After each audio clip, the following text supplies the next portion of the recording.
I never thought I would become the villain in my own love story.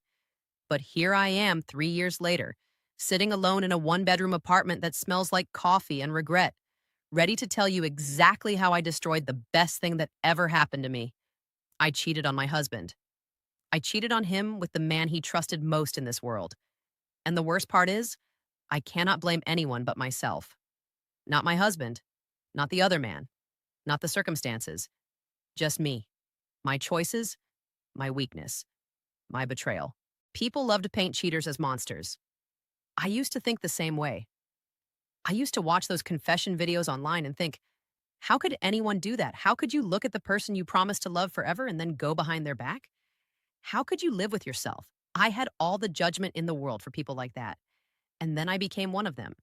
And I learned that the line between who you think you are and who you actually become is thinner than you could ever imagine.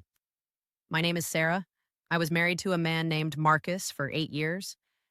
And for 6 of those years, I genuinely believed we were happy. I believed we had something solid, something real, something that other people envied. We had the house with the garden. We had the dinner parties with friends. We had the vacations where we would hold hands on the beach and talk about growing old together. I thought I knew what my future looked like. I thought I knew who I was. But the truth is, I did not know myself at all. And by the time I figured out who I really was, it was too late. Everything was already in flames. Marcus and I met when we were 24. It was at a mutual friend's birthday party in London. He was standing by the window nursing a beer, looking slightly out of place in a room full of loud, drunk 20-somethings. I noticed him because he was not trying to be noticed. There was something calm about him, something steady. In a room full of chaos, he felt like stillness. I walked over and made some terrible joke about the playlist. He laughed, not because it was funny, but because he was kind. That was the thing about Marcus. He was kind in a way that felt effortless, like it was just built into him. He listened when you talked. He remembered small details. He showed up when he said he would. In a world full of flaky people and empty promises, Marcus was solid. We dated for 2 years before he proposed. He did it on a rainy Sunday morning in our tiny flat while I was still in my pajamas making toast. There was no grand gesture, no crowd, no photographer, just him on one knee with a ring that I later found out he had spent 6 months saving for. He told me that he wanted to spend the rest of his life with me, that I made the ordinary feel extraordinary, that he did not need adventure or excitement because being with me was already everything he wanted. I said yes before he even finished the sentence. We got married the following spring, small ceremony, 30 guests. My mother cried. His father gave a speech about finding the right person and never letting go. I remember standing at the altar, looking at Marcus and feeling like the luckiest woman in the world. I remember thinking, this is it. This is my person. This is forever. And I meant it. I truly, deeply meant it. So what happened? How did I go from that woman at the altar to the woman who destroyed everything? That is the question I have asked myself 1,000 times. And the answer is not simple. It is not one moment. It is not one decision. It is a slow unraveling that happens so gradually you do not even notice until you are already falling apart. The first few years of marriage were good, really good. We moved into a proper house. I got promoted at my marketing firm. Marcus and his best friend Daniel launched their tech startup. We were busy, but we were happy. We still made time for each other.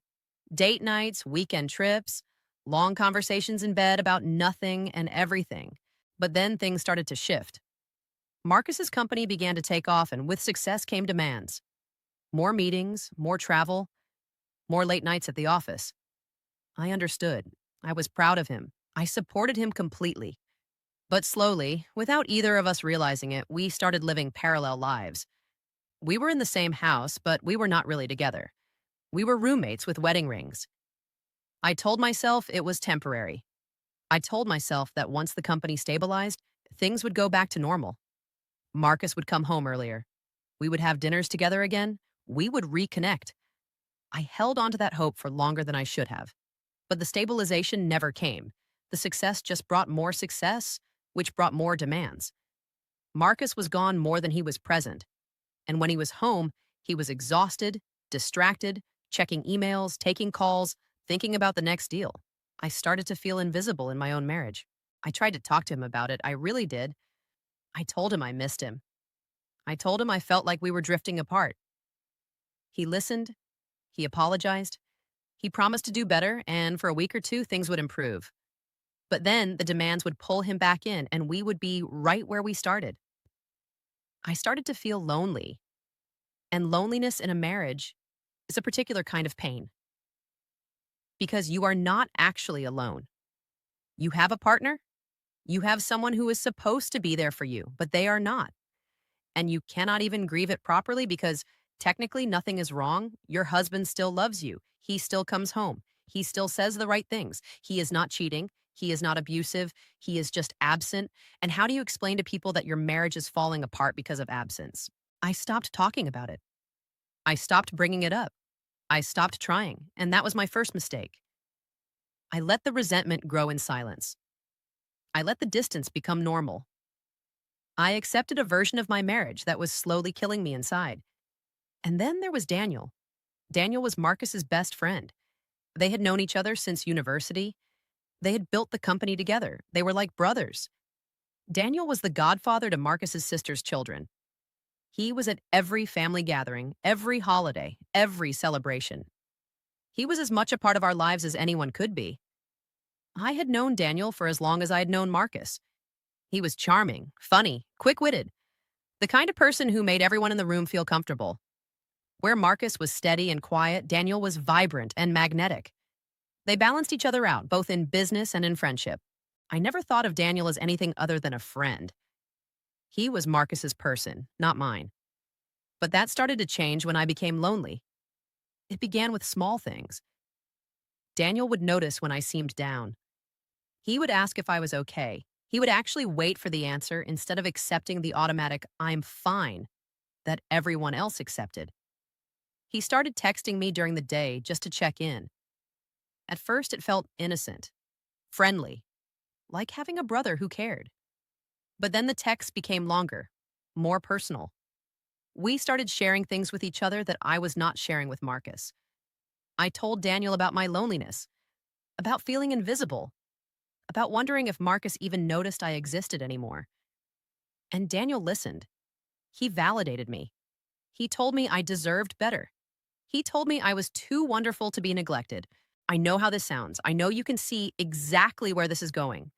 But when you are in it, when you are starving for attention and someone starts feeding you, you do not think clearly. You do not see the danger. You just feel grateful that someone finally sees you. The first time something crossed the line was at a work dinner. Marcus was supposed to be there but canceled at the last minute.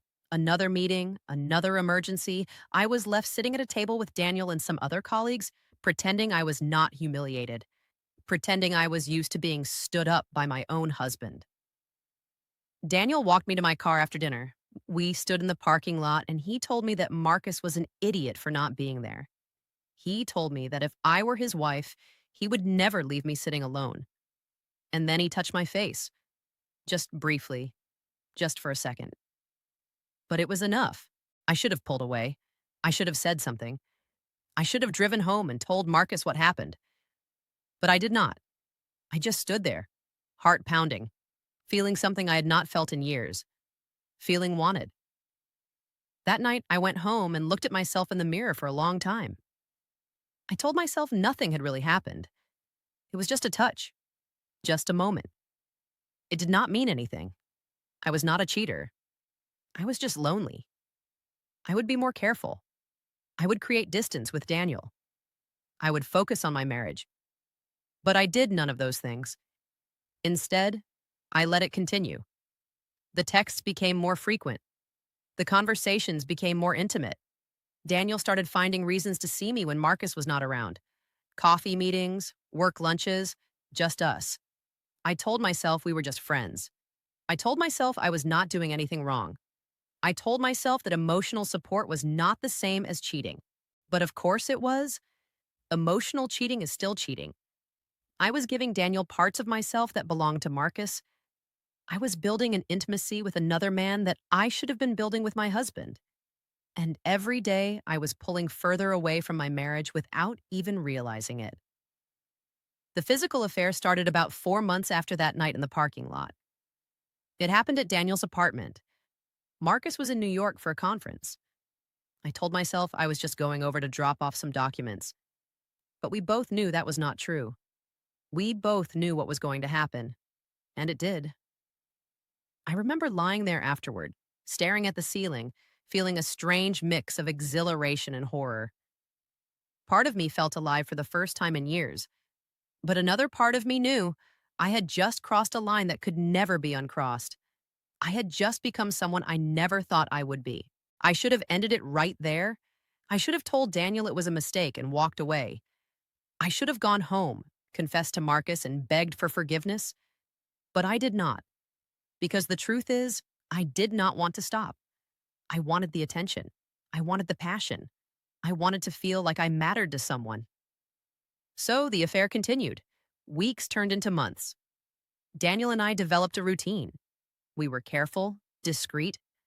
We never met in public where someone might see us. We communicated through encrypted apps. We deleted our messages.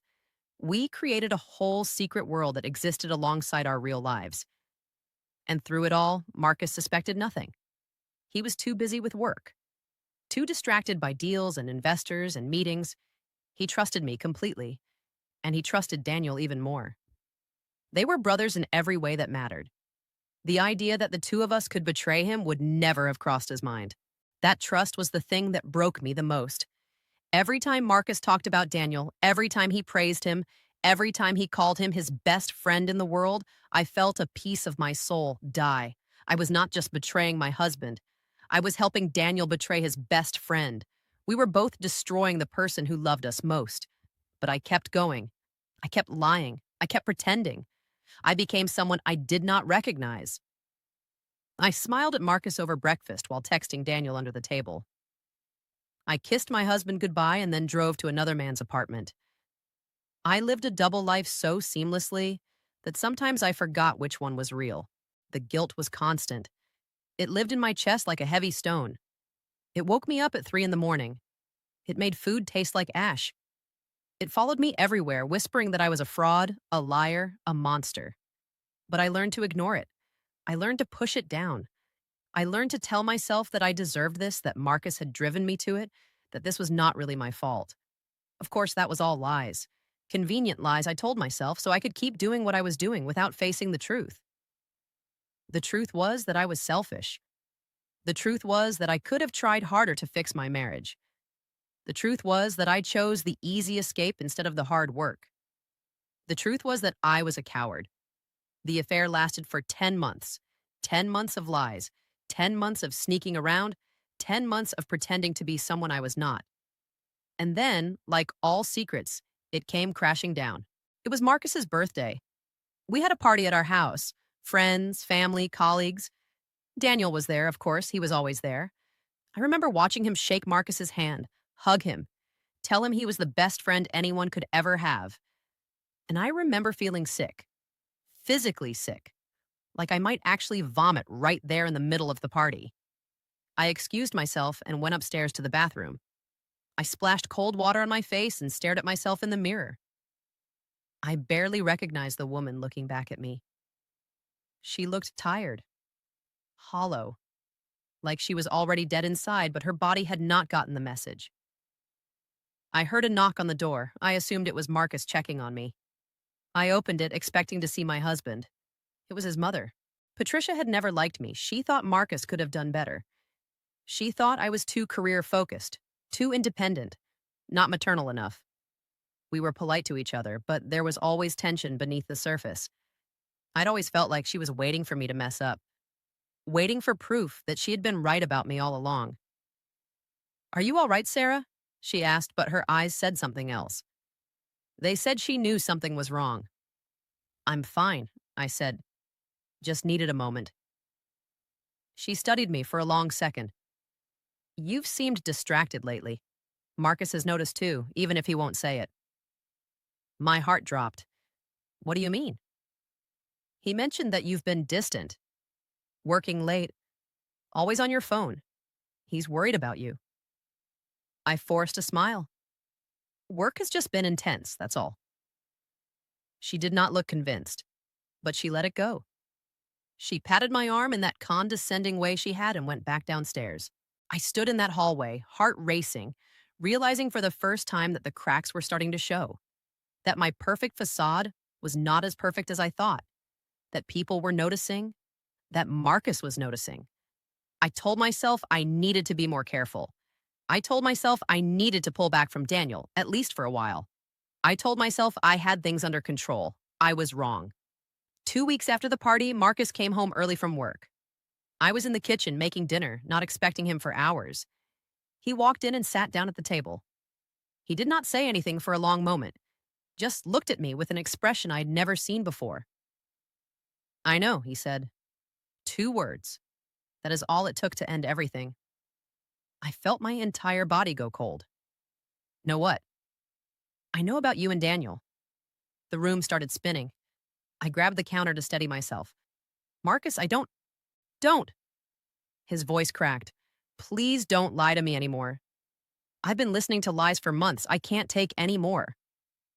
I stood there, frozen, unable to speak, unable to breathe. This was the moment I had been dreading for 10 months. The moment of truth. The moment where everything fell apart. "How did you find out?" I whispered. "Does it matter? I need to know." He closed his eyes for a moment. When he opened them, they were wet. "Daniel told me." That hit me like a physical blow. Daniel told him? Daniel, who had promised me that we would be careful, that we would protect the secret, that we would never let Marcus find out? Daniel had confessed? Why? I asked. Why would he do that? Because I asked him directly. Because I showed him the text messages I found on your phone while you were in the shower. Because when I looked him in the eye and asked if he was sleeping with my wife, he could not lie to me. The text messages. I had been careless. I thought I had deleted them all, but I must have missed some. Or maybe some had recovered. Or maybe Marcus had been suspicious enough to look harder than I imagined. It did not matter. The details did not matter. All that mattered was that he knew. "Marcus, please." "Please what? Please forgive you? Please pretend this didn't happen? Please understand?" "I'm sorry. I'm so sorry." "Are you, or are you just sorry you got caught?" The question hung in the air between us. And the worst part was, I did not know the answer. I did not know if I was truly remorseful or just terrified of the consequences. I did not know anything anymore. "How long?" he asked. "Marcus." "How long, Sarah?" I could not lie anymore. Not now. Not after everything. 10 months. He made a sound then. A sound that was not quite a sob and not quite a laugh. Something broken and bitter and full of pain. 10 months. My wife. My best friend. 10 months. I never meant, don't tell me what you never meant. You made choices. Every single day for 10 months, you made choices. You chose to betray me. You chose to lie. You chose him. Every time you came home and kissed me, every time you told me you loved me, every time you slept next to me in our bed, you were choosing to keep lying. So don't tell me you never meant it. He was right. He was completely right. And I had no defense. I don't know what happened to me, I said, tears streaming down my face. I was lonely. You were never here. I felt invisible. I know that's not an excuse, but I need you to understand. You felt lonely? He stood up then, and I could see the anger finally breaking through the hurt. You felt lonely, so instead of talking to me, instead of insisting we go to therapy, instead of doing literally anything else, you slept with my best friend, the man I trusted more than anyone in this world, the man who was supposed to be my brother. I tried to talk to you. You were never here. You were always working, always distracted, always somewhere else. I told you I was struggling, and you said you would do better, and then nothing changed. Nothing ever changed. So this is my fault? No, that's not what I'm saying. Then what are you saying, Sarah? Because from where I'm standing, it sounds like you're trying to blame me for your choices. I sat down because my legs would not hold me anymore. I'm not blaming you. I know this is my fault. I know I did this, but I need you to understand the context. I need you to understand that I was drowning and no one noticed. I noticed. I just didn't know how to fix it. I was trying to build something for us, for our future. Every late night, every meeting, every trip, I was doing it for us, so we could have security, so we could have the life we always talked about. And while I was killing myself trying to build that, you were in bed with Daniel. There was nothing I could say. Every word I spoke only made things worse. Every attempt at explanation sounded like an excuse. I was trapped in a prison of my own making, and there was no way out.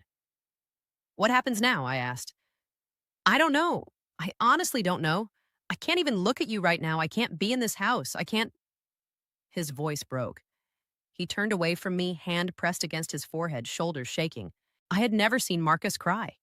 Not in 10 years of knowing him. He was always the strong one, the steady one, the rock.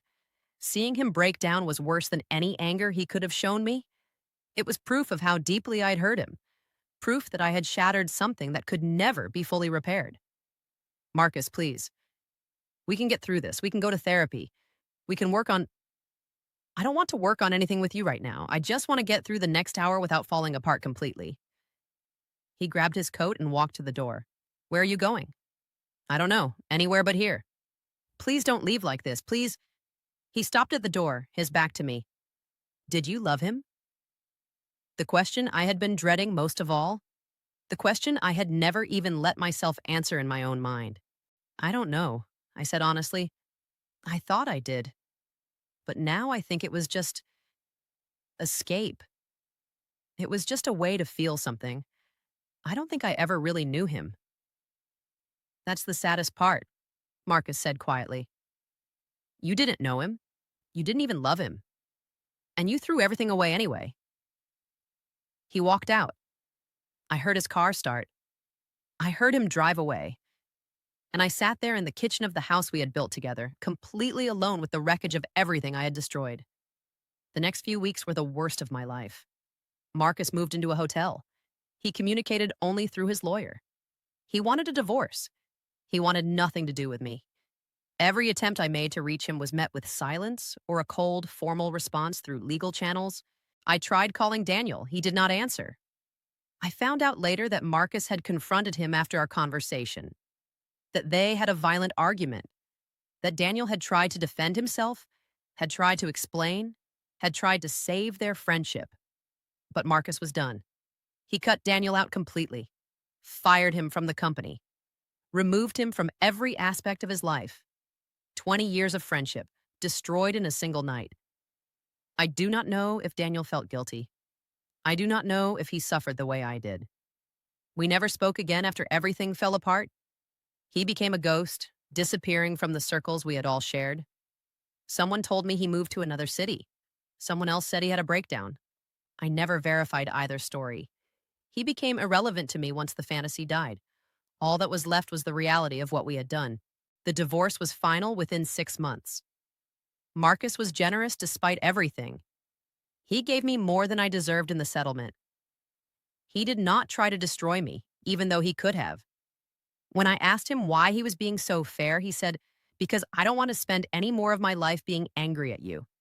I just want to move on. That hurt more than cruelty would have.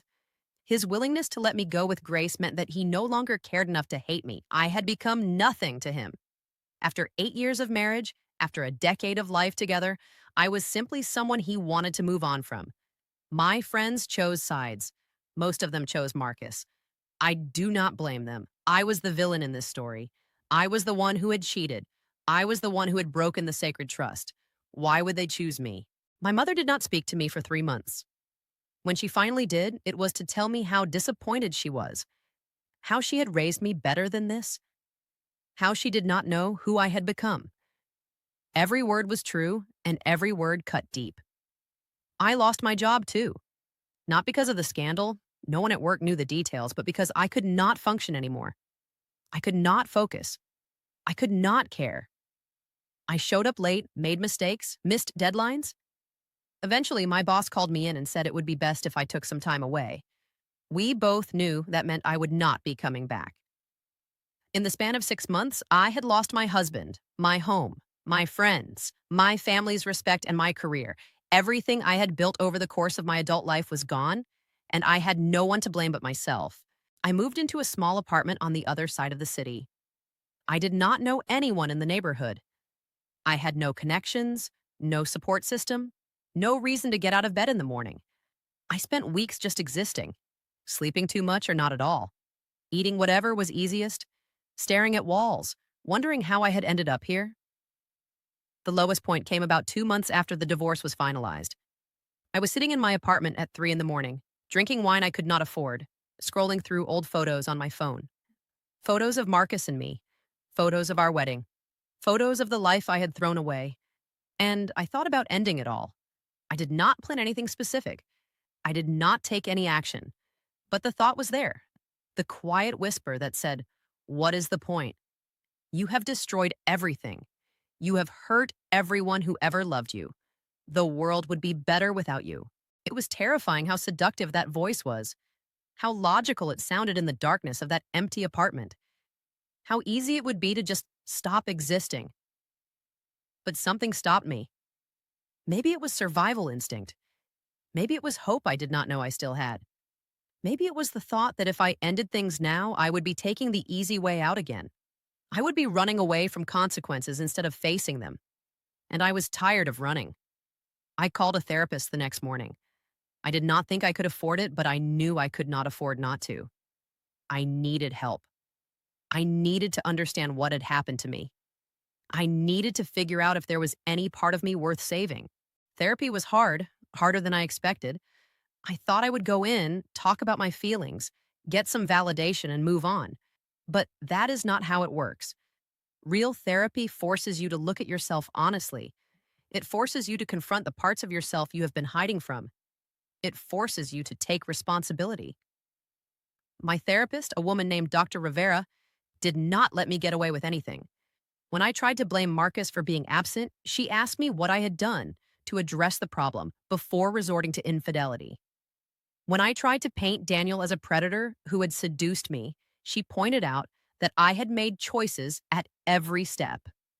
When I tried to minimize my actions, she made me face the full weight of what I had done. It was brutal, but it was necessary. Over the course of months, I started to understand myself in ways I never had before. I learned that I had always struggled with feeling invisible, that I had spent my whole life seeking validation from others because I did not know how to validate myself, that I had entered marriage expecting Marcus to fill a void that no external person could ever fill. I learned that the loneliness I felt was real, but the way I responded to it was a choice. I could have demanded that Marcus go to couples therapy with me. I could have taken a break from the marriage to figure out what I needed. I could have been honest about my feelings instead of letting resentment build until it poisoned everything. I had options. I chose the worst one. I learned that Daniel was not some magical person who understood me in ways Marcus did not.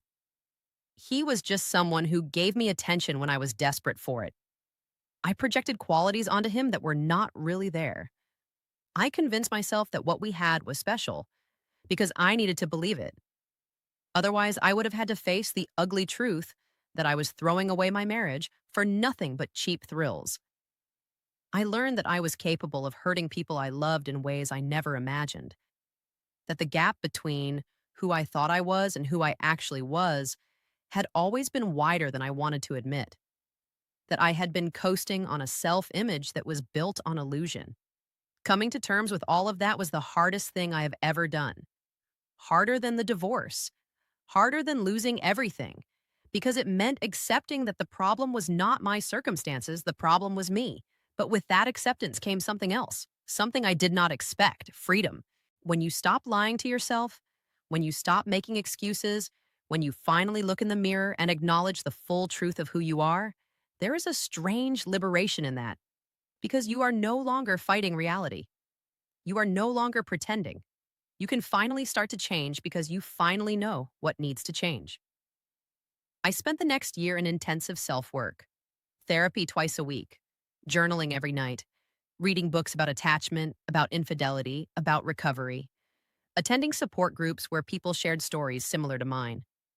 Slowly, painfully, I started to rebuild myself from the ground up.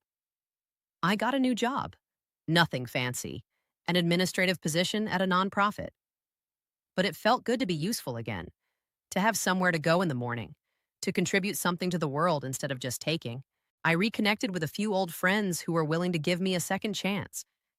I did not deserve their forgiveness, but they offered it anyway. I tried to be a better friend to them than I had ever been before. I tried to show up, to listen, to be present in ways I had never managed when I was too wrapped up in my own drama. I apologized to my mother. Not once, but many times. I listened when she expressed her disappointment. I did not get defensive. I did not make excuses. I just took responsibility and promised to do better. Eventually, she started to soften. We are not as close as we once were, but we are rebuilding. Slowly, carefully, one conversation at a time. And then there was Marcus. About 2 years after the divorce, I ran into him by accident. I was at a coffee shop near my new apartment, and he walked in. My heart nearly stopped. He looked good, healthier, like he had been taking care of himself. Like life after me had treated him well. He saw me too. For a moment, we just stared at each other.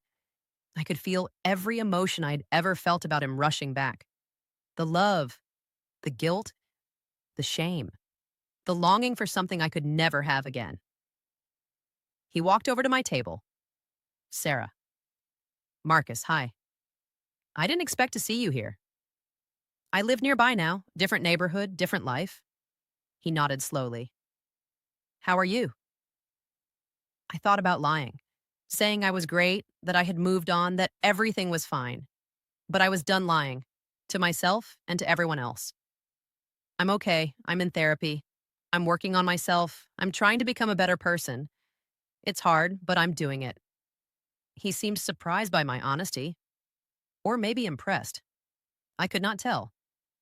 I heard you got a new job at the homeless shelter nonprofit. You're keeping tabs on me? Small town, people talk. We stood there in awkward silence for a moment. Then he did something I never expected. He pulled out the chair across from me and sat down. Can I join you for a few minutes? Of course. He ordered a coffee. We sat there, two people who had once shared everything, now struggling to find words. I won't lie, he said finally. It took me a long time to stop hating you. I know. I hated myself too. And I hated Daniel even more. He was supposed to be my brother. The betrayal from him felt different, more personal, like he had stabbed me in the back. I'm sorry for all of it. I know saying that doesn't change anything, but I am. He looked at me for a long moment. I believe you. I never thought I would, but I do. There's something different about you now. You seem, I don't know, more honest, less like you're performing.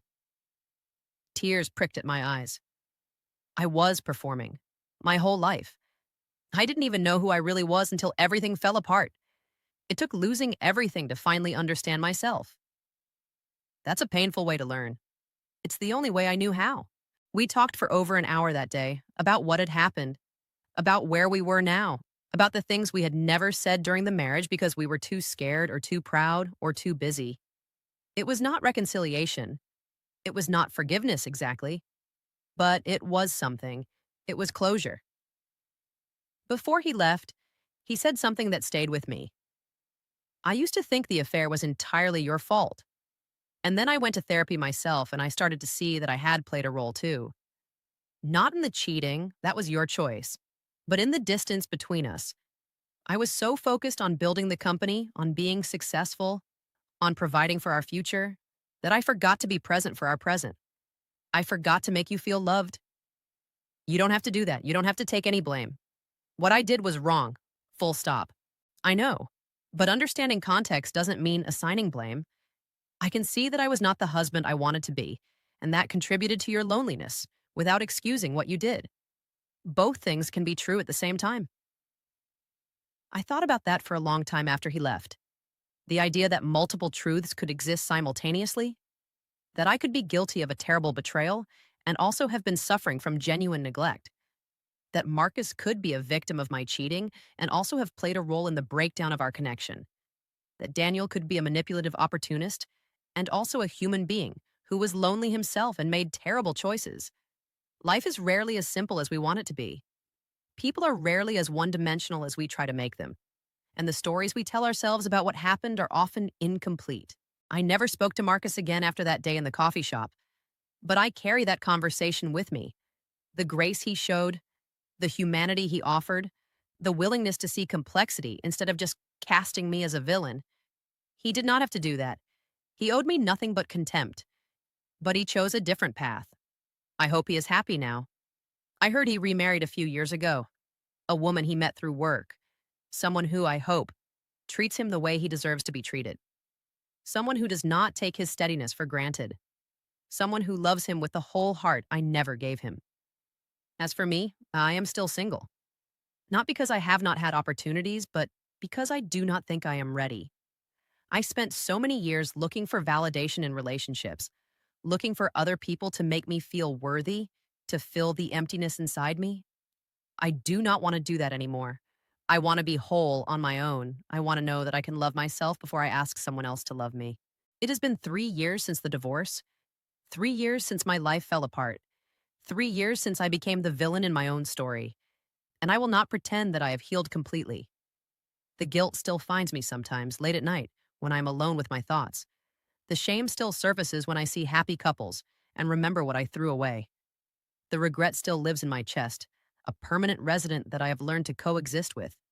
But I am not the same person I was. I am not the woman who cheated. I am not the woman who lied. I am not the woman who chose the easy escape instead of the hard work. I have shed that skin and grown a new one. It is still raw in places. It still needs protection, but it is mine. It is honest. It is real.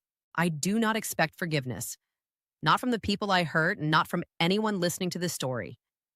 I know what I did was wrong. I know I caused damage that can never be fully repaired. I know I broke something sacred and beautiful because I was too weak to deal with my problems in a healthy way.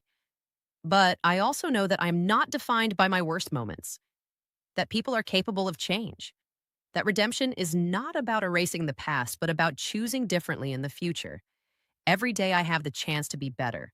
Every day I have the choice to show up with integrity, to tell the truth, to do the right thing, even when it is hard. That is all any of us have, really. The choice of who we want to be in this moment. Not who we were, not who we might become, just who we are right now. I choose to be honest. I choose to be accountable. I choose to be the kind of person who faces their darkness instead of hiding from it. And maybe that is not enough to undo the damage. Maybe that is not enough to earn forgiveness or redemption, but it is all I have. It is the only offering I can make. So here I am, telling you my story, not to excuse what I did, not to win sympathy, not to claim I was a victim, just to tell the truth. The whole, ugly, complicated truth. I cheated on my husband with the man he trusted most. I lied for 10 months. I destroyed a marriage, a friendship, and a business partnership. I hurt people who loved me. I became someone I never thought I could be. And then I faced the consequences. I lost everything. I fell apart. I stared into the abyss and almost let it swallow me, but I did not. I got help. I did the work. I learned who I really was. I started to rebuild, piece by piece, day by day. I am not the same person anymore. I never will be. That woman died in the wreckage of everything she destroyed. What rose from the ashes is someone different, someone humbler, and someone more honest, someone who knows deeply, painfully, irrevocably how much damage one person can cause when they refuse to face their own demons. I do not have a happy ending to offer you. I am not married again. I have not found true love. I have not achieved some grand success that proves I was worth saving. All I have is this. I am still here. I am still trying. I am still choosing every day to be better than I was. And for now, that has to be enough. That is my confession. That is my truth. Make of it what you will.